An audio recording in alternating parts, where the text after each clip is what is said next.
Hello, welcome to the Raw podcast. James Copley here, joined by Phil Smith. Phil, how are you doing, mate? Yeah, cold. It doesn't really feel like it doesn't really feel like April and spring to me at the moment. I'm very, very chilly. But other than that, all fine. I'm ready for some hot takes. It's it's very sunny outside, but it is actually quite chilly. You're right, Phil. It's the wind, isn't it? It's the wind, man. It ruins everything. It's my least favourite of the elements. Um, Right, we there we are go. 50 seconds in, and we've also gone on a we've already gone on a massive tangent. But there we are, there we are.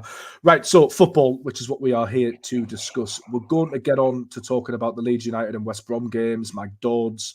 We'll talk about Tommy Watson and his form for the under-21s and some more general thoughts on Sunderland's youngsters, including Matty Young, who's worked wonders out on loan at Darlington. But Phil, I want to start with Sunderland women, who have two massive games coming up against Charlton and Crystal Palace. If they win both of those, they get promoted from the Championship to the top division in the United Kingdom, which is an incredible place to be, really. And had you asked us if we thought this could happen last summer, we probably would have said no. It's a monumental achievement by Mel Ray. It is, yeah. I mean, you made it sound very simple there. A little bit of context to these last two games, and that obviously they played Charlton on Sunday, who are third. And then the Mm. last game of the season, they're away at Crystal Palace, who are currently top. I mean, it's Yeah. fantastic for the division, and it's going to be a great spectacle, really. Sunday's a huge game because Crystal Palace probably played their toughest remaining game other than Sunderland on Sunday against Birmingham and beat them, which I think was a massive result because Birmingham, I think, were probably most people's favourites of the division going into the start of the season. So that was a big result for Palace, which puts them 2 points ahead of Sunderland. They play away at Lewis on Sunday. Lewis is second bottom, so I'd expect Palace to win. So realistically, I think Sunderland need to beat Charlton at home to then go into the last game of the season away at Palace with a 2 point deficit, basically knowing that they need to win to take the title. So I think Sunday is a huge game. I think they probably need to beat a strong Charlton side. But having said that, there's absolutely no reason to think they can't go and do that. They have, as you said, overachieved really all season, and I think it's just it's all been about the recruitment to a large extent. I think Mm. what we've always known is that Sunderland are very, very good at producing young players. And a lot of the team this season you have kind of the core of those young players in place. But what Mel Ray did and Steph Libby did astonishingly well last season was just recruit.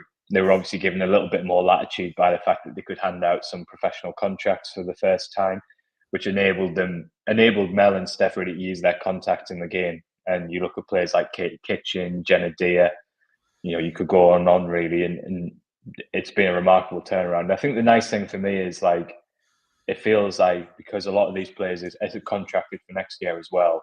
I actually feel like even if it doesn't happen in the next couple of weeks, and hopefully it does, I feel like there's some pretty decent foundations.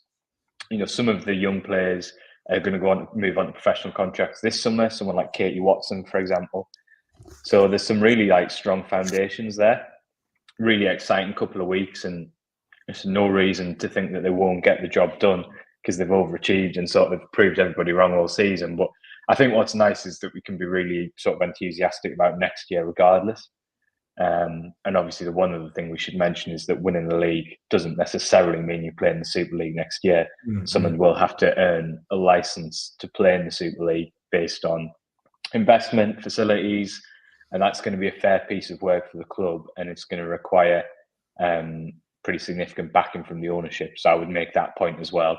I'm very hopeful that would be the case because they have backed the team so far to get into where they were, which is why they've been able to recruit those players I mentioned. But obviously, it's not quite as straightforward as sort of win the league and you play against the big teams next year. There will be a pretty stringent process in place, Mm. and hopefully, if it does come off, the club will have put everything in place to make sure they can go and play at that level. But it feels like the future's pretty bright either way, which is nice.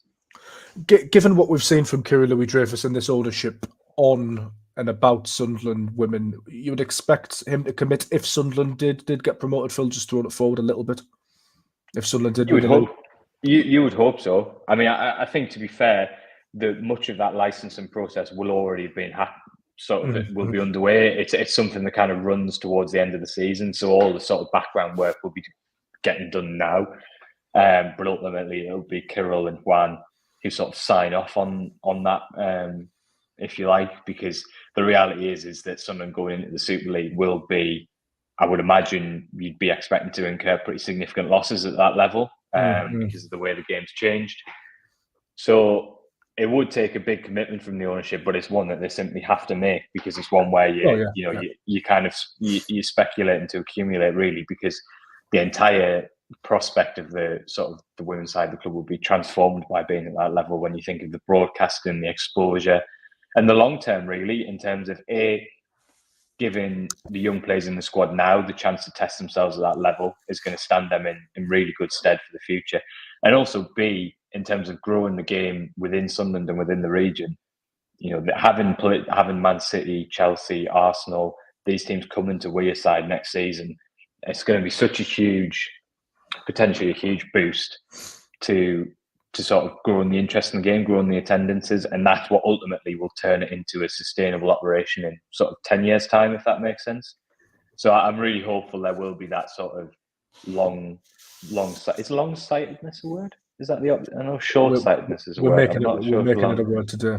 Long-sightedness. Anyway, yeah, I would like to think that will be in place. But I think if Mel Ray could hear us, she would be saying, "Hang on, we've got 2 really difficult games to play first. Let's not get carried away." And Palace has been pretty exceptional all season. You have to look at their goal difference to see how good a team they are and some of the results they've had.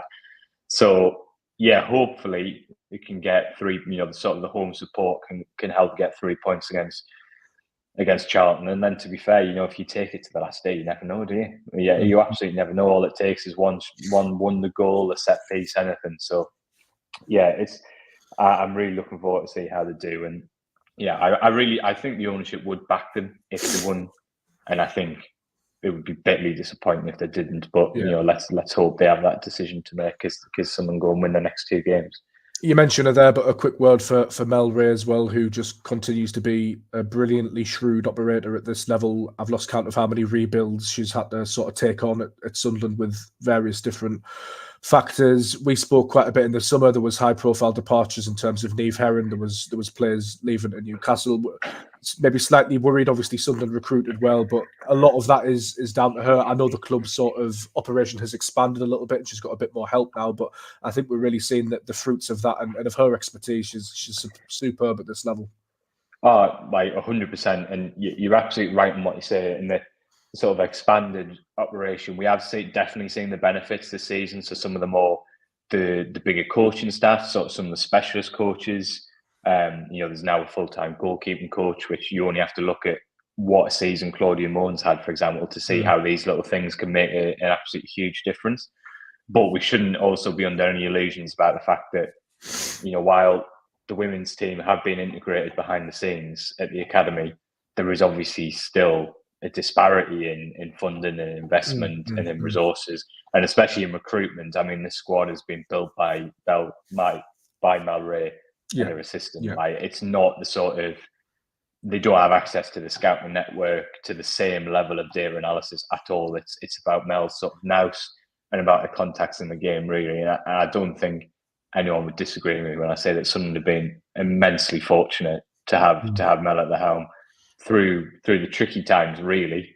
And she's been the perfect person to sort of lead the rebuild this season. And I think what's exciting as well, I've mentioned a few times about moving ahead to next season, is that what we're actually seeing as well is we're starting to see like a real playing style emerge.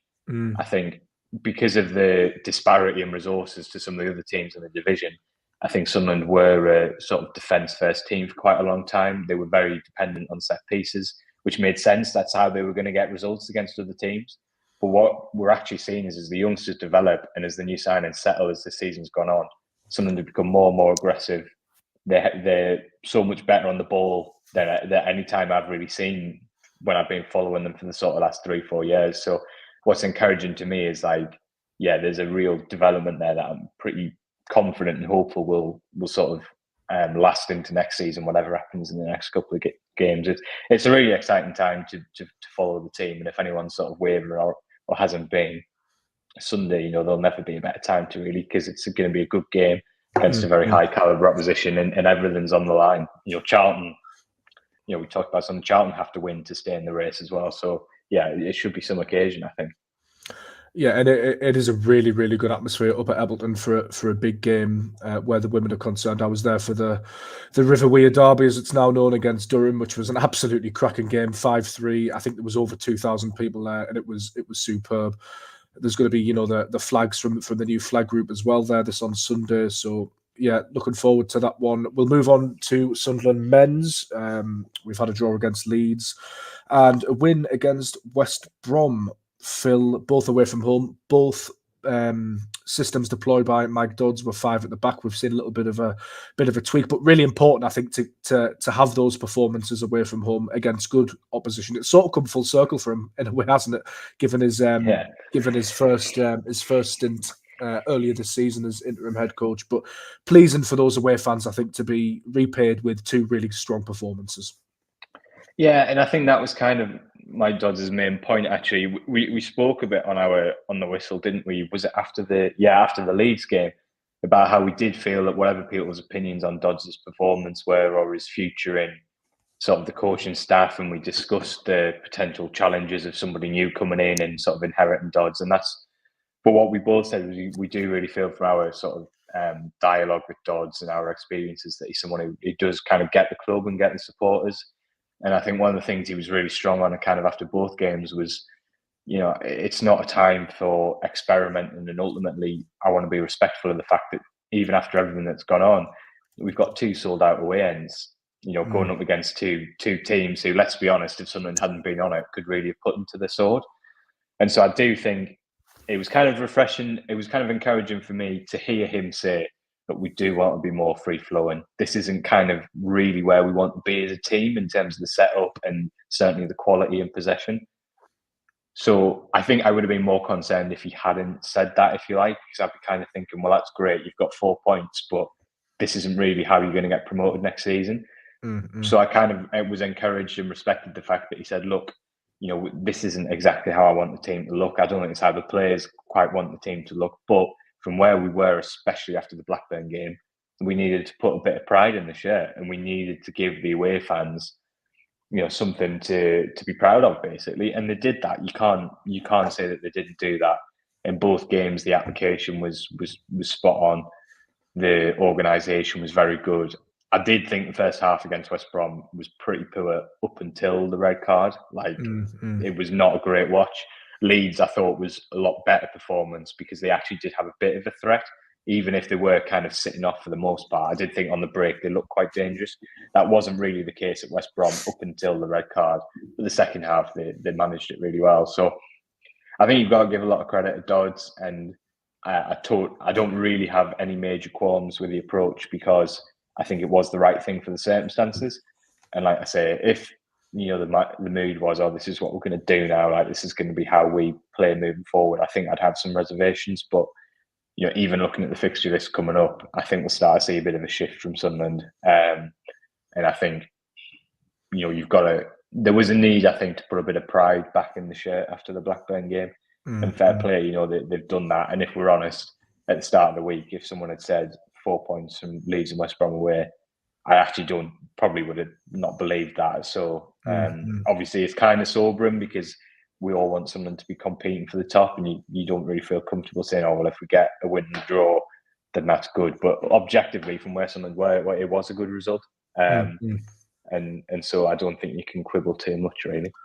What I liked about Dodds from the post-match to the Leeds game was that he came out into a press room full of people who were probably ready to praise him for getting a point against sort of title-chasing Leeds away at Ellen Road after such a bad run of form. And he actually came out and said, well, this club shouldn't be celebrating a point. It should always be moving forward. I thought that was quite impressive from him, Phil.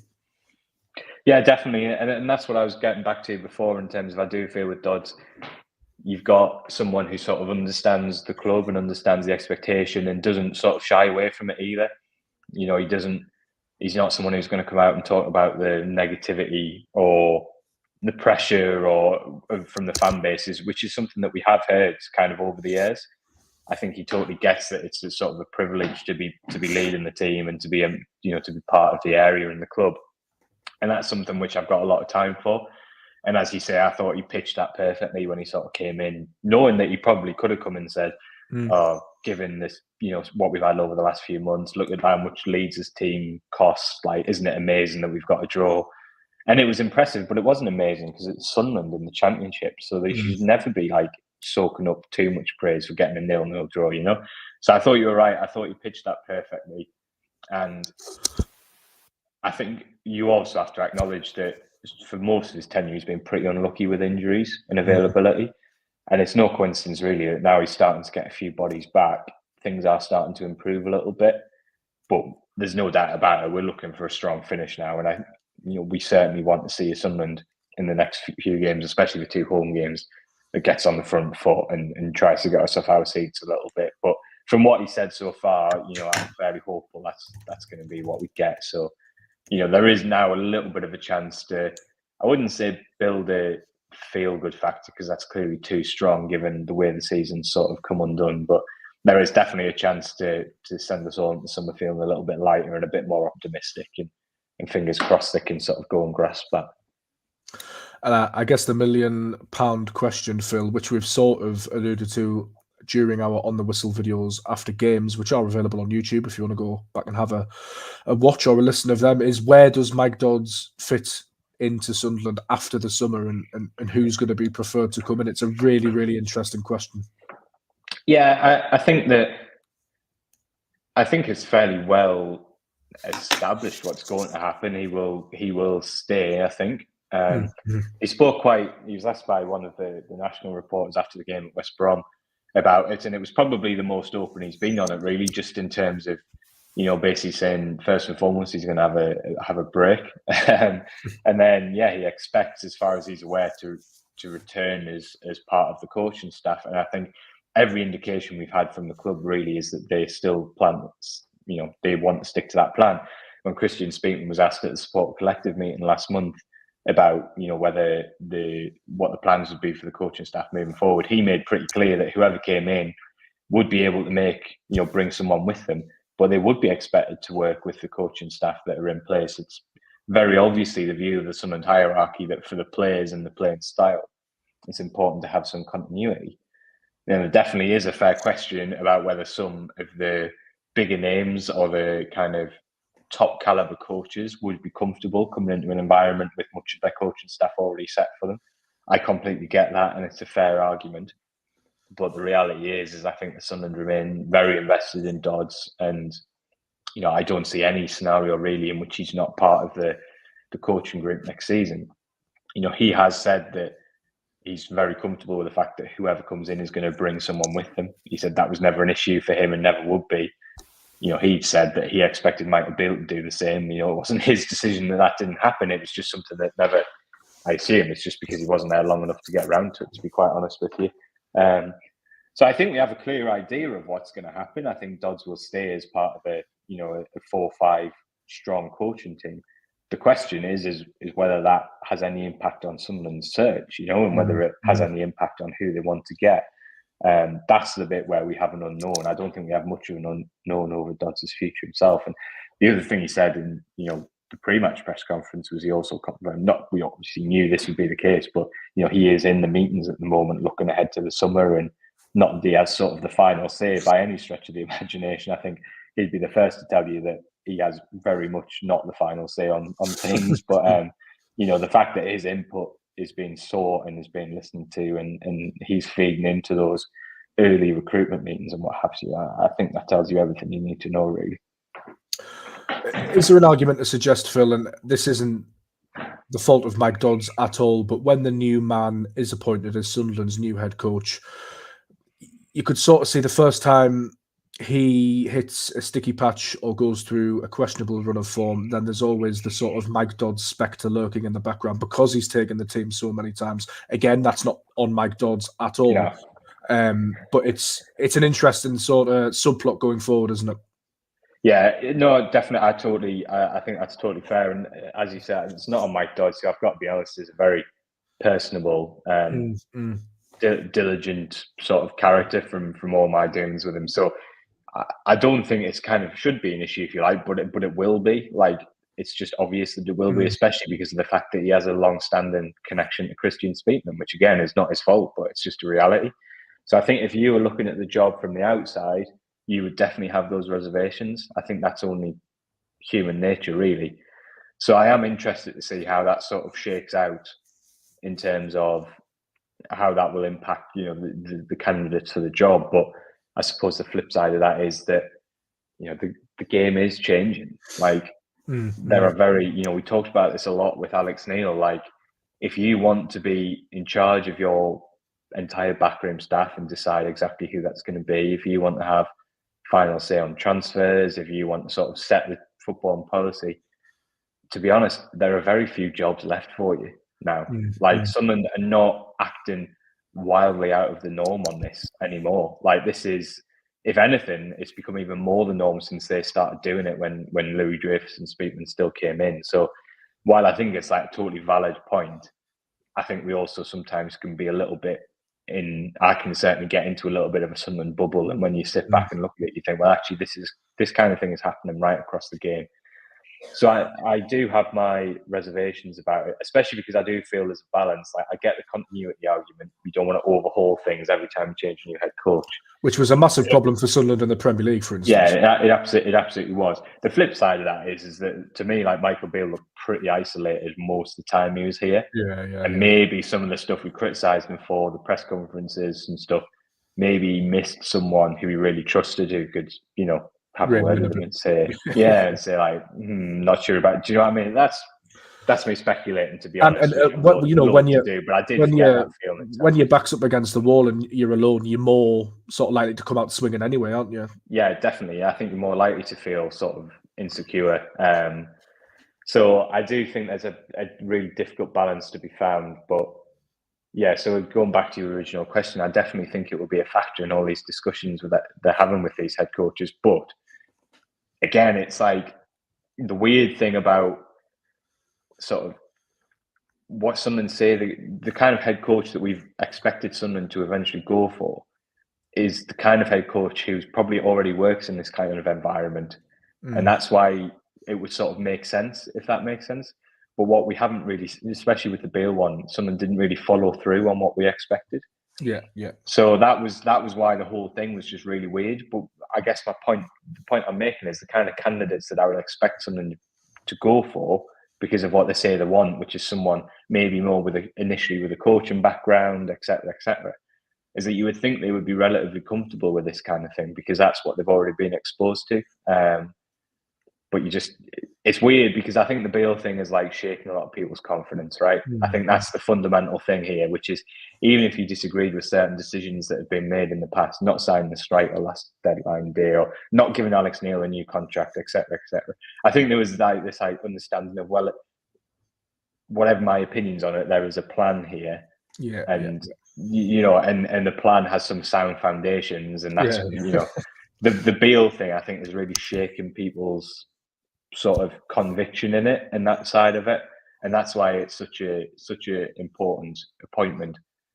So it's going to be really interesting to see what happens. But I think that the one thing we should definitely say is that I think there is a correlation between important players becoming available again and results improving.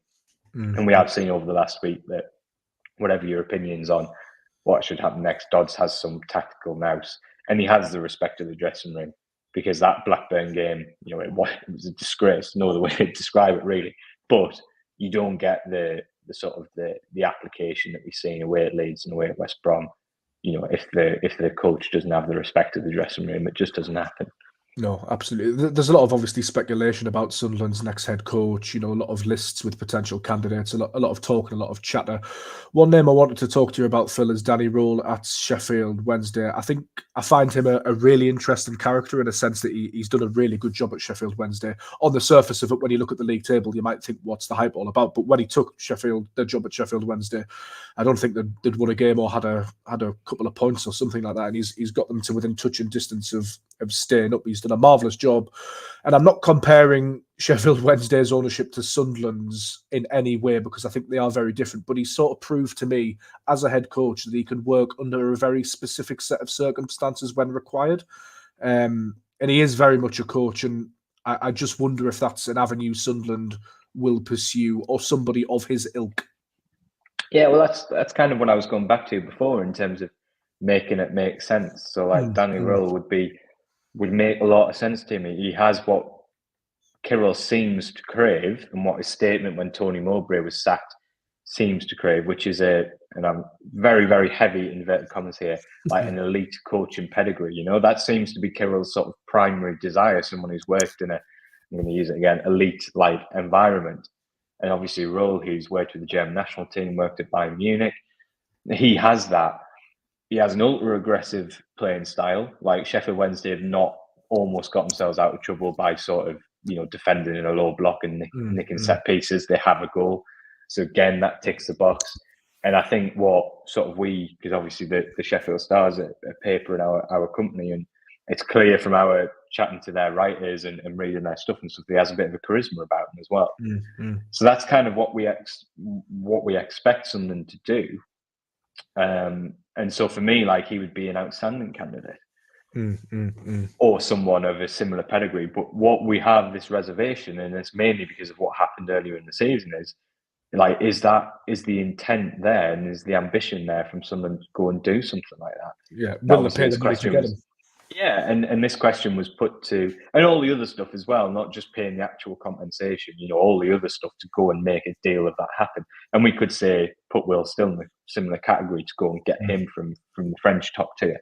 The question was put, speaking again, wasn't it, at that support meeting, and he said, finances would be no object. He did say that, paying compensation doesn't mean you get a successful manager, which is obviously true. Right. Yeah, absolutely right. But that's absolutely right. But it's also like, let's be honest, it's not really the point, is it? It's like no. Because if you can pay compensation but you don't to get a worse candidate, then that's not good. Right. So that's where all of us are kind of going. That's what all of us is sort of. It's really shaking our sort of, like I say, it's shaking the faith in the operation a little bit. And so that's where the interesting dynamic about this appointment is going to be. And again, like to emphasize, it's not saying that if they now go and get someone who's not in work, it means they made a cheap appointment and they're not ambitious or whatever. It's just like, what I really, really want is to see an appointment that matches up with that statement that Kirill Dreyfus and Christian Speaking made when they sacked Tony Mowbray, which they then absolutely spectacularly did not deliver on in their subsequent actions. Do you know what I mean? And that's what we're all looking at. And that's why that's why I find that these discussions can actually be a little bit difficult from our perspective, because I can give you an idea of what we think Sunderland kind of are going to do based on what they say. And that would be absolutely somebody like Danny Rowe. But after what happened last time, you just kind of go and I'm not really sure exactly, what is going on there. So it's going to be really interesting. But for me, like, if you're just asking my sort of honest opinion, like, I would put Roll up there as an outstanding candidate. Actually, someone like that, I would be really excited by. But you just don't know, do you? No, you don't. Like, let's move on to our next talking points. Wanted to talk a little bit about Tommy Watson. He scored again for the under-21s against Middlesbrough last night. Sunderland lost 2-1 at the Stadium of Light. He's got 3 and 3. He's banging on the door. Mike Dodds has been asked about him a couple of times. He's obviously struggled to break into the first team, owing to the fact that Jack Clark's so good and that he had a few injuries earlier on in the season. But with 3 games left to play, Sunderland can't get relegated. They also can't get into the playoffs. You would expect him to come in at some point, you would hope. It makes sense. Yeah, I think so. I think we discussed this ahead of the Leeds and West Brom.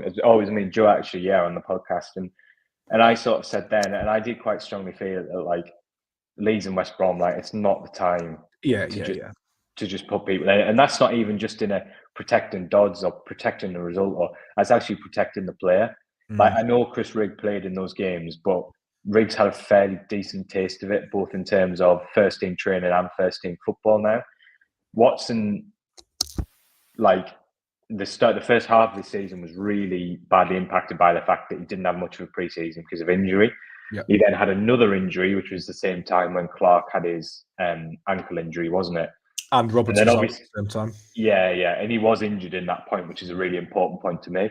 So he then came back into it and he had to rebuild his fitness, which is why he was playing a lot of under-21s games. The knock-on effect of that is he wasn't always available to train with the first team because he had playing commitments, which he needed to get up to match fitness. So I guess what I'm trying to say is, up until this point, it makes total sense to me that we haven't seen a huge amount of Watson. Like now, I really do feel like maybe not this weekend, but the last couple of games, I don't see why you wouldn't include him. Yeah. I think that there is an argument to say that as it stands, Sunderland have 4 wingers contracted for next season: Clark, Roberts, Barr and Mundle.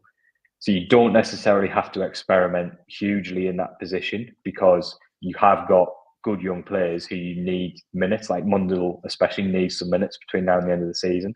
So I do think there's like a balance to be struck. But given the uncertainty over Clark's future, and given the fact that, you know, Dak and Burstow, who at the moment seem very unlikely to be here next season, have been in the squads, I really don't understand why you can't give Watson a bit of a go.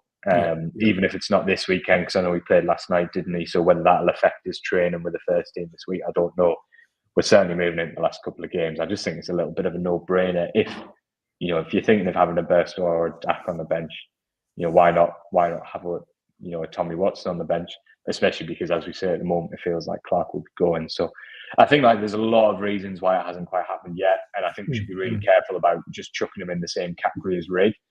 Because mainly for pure fitness reasons, they've been in completely different boats for much of this season, which is not Watson's fault whatsoever. It's just, it's just life. It's just football. But if we got at the end of the season and we hadn't seen him, I think I'd be pretty disappointed. You know, we asked Dodds about a couple of weeks ago when he was still coming back to fitness, and he sort of said, "I've had a good chat with Tommy. Things I really like about his game, things I want him to work on and stuff." Having then scored in pretty much every game since then, like you'd like to think that, he's sort of given him a bit of a dilemma. So I'm quite confident that we will see him. I do think we'll start to see a little bit of a shift now. I think we might see Dodds be a little bit more, and we have to give Dodds a little bit of credit as well. Like, he picked the perfect moment to bring Pembele into the team. We were all looking at it going, where is Pembele? Why is he not getting a chance? He brought him in when he switched to a back five. He brought him in an environment where, Trey Hume could take on a lot of the pressure in that particular game. And Pembele's been better for being brought in at the right time. And he's got a little bit of a platform to move forward. So I think we should he's also done a decent job in terms of integrating Rig. I think, although I want to see Rig in midfield in the long run, obviously, because that's his position, I think it's made sense to do what he's done with him. And I think Rig's had a good taste of it. And we'll have a better understanding of sort of the intensity when he does move into midfield. So maybe we should give Dodds a little bit of credit in terms of he'll pick the right moment to introduce Watson. But I really hope he does, because, we've both seen flashes of him. He's really exciting talent. He's kind of freakishly similar to Jack Clark. It's like really weird. His playing style is like... His goal last night, if you watch it, like Jack Clark could have scored that. It's very, very, very similar to what Clark would do. Yeah, definitely. So I'd be really disappointed if we got to the end of the season and Watson hadn't had a bit of a go, even if it's just off the bench in a couple of the games. But I think it will happen. I can understand why. I don't think Leeds and West Brom personally with the best games to do it, especially not, as I say, given the fact that he's been coming back from an injury himself. No, absolutely agree. Another Sunderland youngster that I'd like to quickly talk about before the end of the podcast, Phil, is Sunderland goalkeeper Matty Young on loan at Darlington. They've avoided relegation from the National League North under former Newcastle player Steve Watson. A remarkable turnaround. Everybody at Darlington, fans, players, management, they're all raving about Young and his impact. 17 years old, Sunderland's goalkeeping position, sort of first team position with Anthony Patterson is pretty solid, although there's a minor question mark in the summer. But yeah, just a very, very exciting footballer to have, and could well go on loan again next season. I don't think he's gonna play in the first team for Sunderland anytime soon in terms of the next season or so. I just think he's a little bit too young, but a massively exciting prospect. Yeah, really exciting prospect. And I think his development has been pretty rapid, I think, over the last sort of year or so. What I would say is that I agree with you. I think he's unlikely to be sort of a first team player next season just because of his age. But I think he's pretty likely to be a first team player in pre-season. So, I mean, I think realistically, I can't see Alex Bass sort of coming back to the club. I would imagine he'll look to move on after a good year at Wimbledon. I think there'll be some question marks over Nathan Bishop, because I think obviously he came into the club knowing that he was going to be back up to Anthony Patterson, but at some point he'll want to go and play. So I do think in pre-season, I'd be absolutely stunned if we didn't see Matty Young play a few games, to be honest. And I think from Sunderland's perspective, there'll be absolutely no need to rush him out the door on a loan move. I think you can bring him back in. You can train regularly with the first team group. You can play. You can go on the trip, I would imagine, to Spain, be around that environment. And then a little bit later, as the season approaches, you can then take a step back and go, right, what's his level? What's the right next move? So I think it's just a real good position for Sunderland to be in, to be honest. But he is like, the reports from Downton, as you mentioned, and that he's had an absolutely massive impact in a difficult scenario. And the National League North is a good level, and it's a very challenging level for a goalkeeper of his age to go into.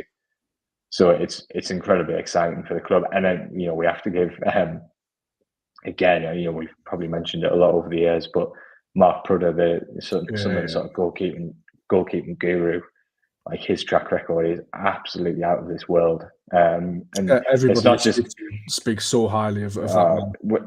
Yeah, and his record speaks for itself. And it's not just Matty Young either. There's some really other talented, really young goalkeepers in the group as well. So, yeah, a position of real strength, I think, for Sunderland. I think realistically, as you mentioned, there's obviously that slight question mark over Patterson, because somebody could come in from this summer, given where he's at and the progress he's already made. I still think even in that situation, it might be a little bit too soon for Matty Young. I think because obviously, going in, even Patterson had a bit of time out on loan, didn't he, at Notts County in the Football League before he was very young, obviously, coming to the team in League One, but he had played a bit in Notts County, and I think he'd be the first to tell you that exposure was really, really important for him. So that I think either a National League or a Football League loan first is going to be really important for Young. But I think the future is really, really bright for him. And one of the things we have to say is as well, rightly so, we criticise a lot of the decisions that are made and the way the season's gone and stuff. Like, I do think there are some really exciting signs in the academy at the moment, and some really good talent coming through. And we have to recognise that as well. And I think Young's got a massive chance. It's that kind of team, isn't it? They nearly beat Man City to the under-18s league last year, and it's looks to be a bit of a. Hopefully they can all deliver on their promise, but it looks to be a bit of a gem of a sort of generation, doesn't it? When you've got Rig, Young, I know Mason Koch obviously left, but he was another who was in that group as well. So yeah, it's going to be really exciting to watch their progress, because it feels like there's a handful of them in that team who could really do something special. Yeah, just to underline your point there, it's really positive as well that Sunderland actually have Matty Young on a professional contract, and they've built that sort of side of the academy. Yes, it's not a hard and fast rule that Sunderland will retain every promising youngster. We've seen Toby Bell, and Mason Koch, but by and large, the contrast from the Donald and Methven era is pretty stark now. Yeah, definitely. I mean, the track record has improved. And again, like I mentioned before about sort of the, I can get into it and you'll be the same, into a bit of a Sunderland bubble and stuff. Like every club outside the top 6 or 8 struggles to keep their best young players. And even at the very top level, sometimes players switch. Do you know what I mean? I know in some ways it's a ludicrous comparison, but like Cole Palmer, like sometimes young players just decide to move. They have their own reasons and they want to take opportunities. So, and there's always like, sometimes there are like factors where it's not necessarily anybody's fault. It's just something that happens. And the example we would use, I think, James, would be Josh Robertson's an obvious one, where he opted to go to Brighton, which was obviously really disappointing from a Sunderland's perspective. But you have to be realistic about the fact that he plays kind of in a similar position to Chris Rigg, right? Yeah. So, and maybe in a year's time, a really promising young goalkeeper would look at Matty Young and think, time to go. Yeah. So do you know what I mean? So like, there's always like loads of factors that make it happen, and I think it is definitely something that has been steadily improving. Tommy Watson himself is someone who could definitely have gone last season, and opted to stay. I'm sure he'll be hoping for opportunities next year. Otherwise, he will definitely be considering his future, because he's good enough to play. But I think generally speaking, it's definitely a positive, and it's something that especially us who sort of report on the team and sort of hold the club to account is something we've got to factor in as well, that there is a balance, because you can't. If you want to keep young players, you have to play them, and there is a consequence for playing young players, and you can't have it both ways. You can't have a team full of established players and then expect to keep young players when there's no pathway for them. So there is a balance, and we really, we all need to be mindful of recognizing that. At the same time, I think it's fair to say that the balance hasn't been right this year. It's been too extreme. And in a lot of the young players' cases, it hasn't really helped them because there's been too much pressure on them. And to be fair, I mentioned before about Mike Dodd's really interesting speaking about the planning for next season. Bit of an indication from him that the penny has kind of dropped a little bit behind the scenes, and there is a bit of a recognition. I know he certainly feels that for much of his tenure, the team has been too young, and we're talking to someone whose background is in youth development. So there's no bigger advocate than him for pushing youth forward. But even he sort of said, realistically, to compete at this level, there needs to be a bit of a better balance. So, yeah, it's going to be a really interesting summer in all of these cases, really. Absolutely. Well, we'll bring an end to it there because we've gone way over time, but that was a great chat. Phil, thanks for joining us. Sunderland next up against Millwall on Saturday. Watford after that away.